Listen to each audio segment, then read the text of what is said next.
এই মাঠটি হচ্ছে আমাদের দিনাজপুরের গোরের শহীদ বড় ময়দান। ঠিক এইরকম মাঠ আরও একটি রয়েছে দক্ষিণ পাশে, এটি দিনাজপুরের সমগ্র বাংলাদেশের এশিয়া মহাদেশের সবথেকে বড় ঈদগাহ বড় ময়দান। বর্তমানে মাঠের পরিষ্কার পরিচ্ছন্ন এবং সংস্কার কাজ চলছে। এবারের ঈদ উল ফিতরের নামাজ সকাল ঠিক 9টায় অনুষ্ঠিত হবে।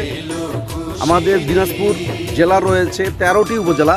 এই 13টি উপজেলার মুসল্লিরা তারা এই মাঠে নামাজ আদায় করে থাকেন। আশেপাশের জেলাগুলো রয়েছে বগুড়া, গাইবান্ধা, রংপুর, নীলফামারী, ঠাকুরগাঁ এবং পঞ্চগড়। এই সব জেলা থেকে লোকজন এই মাঠে নামাজ আদায় করার জন্য আসেন। আপনাদেরকে তথ্য দিয়ে রাখি, এই দিনাজপুরের বড় ময়দানে উপস্থিত হওয়ার জন্য দুটি বিশেষ ট্রেনের ব্যবস্থা করেছেন এখানকার হুইপ জনাব ইকবালুর রহিম। একটি পার্বতীপুর থেকে সকাল 8টায় ছেড়ে আসবে দিনাজপুর উদ্দেশ্যে, আরেকটি পঞ্চগড় থেকে দিনাজপুর উদ্দেশ্যে সকাল 8টায় ছেড়ে আসবে।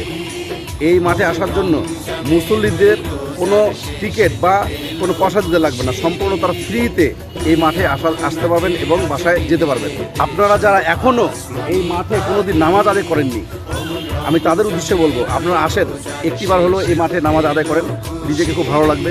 লক্ষ লক্ষ লোকের মাঝে নামাজ আদায় করার মজা হচ্ছে, আত্মতৃপ্তি পাওয়া যায়। এই মাঠের প্রচার প্রসার এবং পরিধি সৌন্দর্য বর্ধন করছেন আমাদের এখানকার স্থানীয় এমপি এবং হুইপ জনাব ইকবালুর রহিম। আর দিনাজপুরবাসীর পক্ষ থেকে আমি কৃতজ্ঞতা জানাচ্ছি। এবার দেখাবো এই মাঠ, সম্পূর্ণ মাঠ।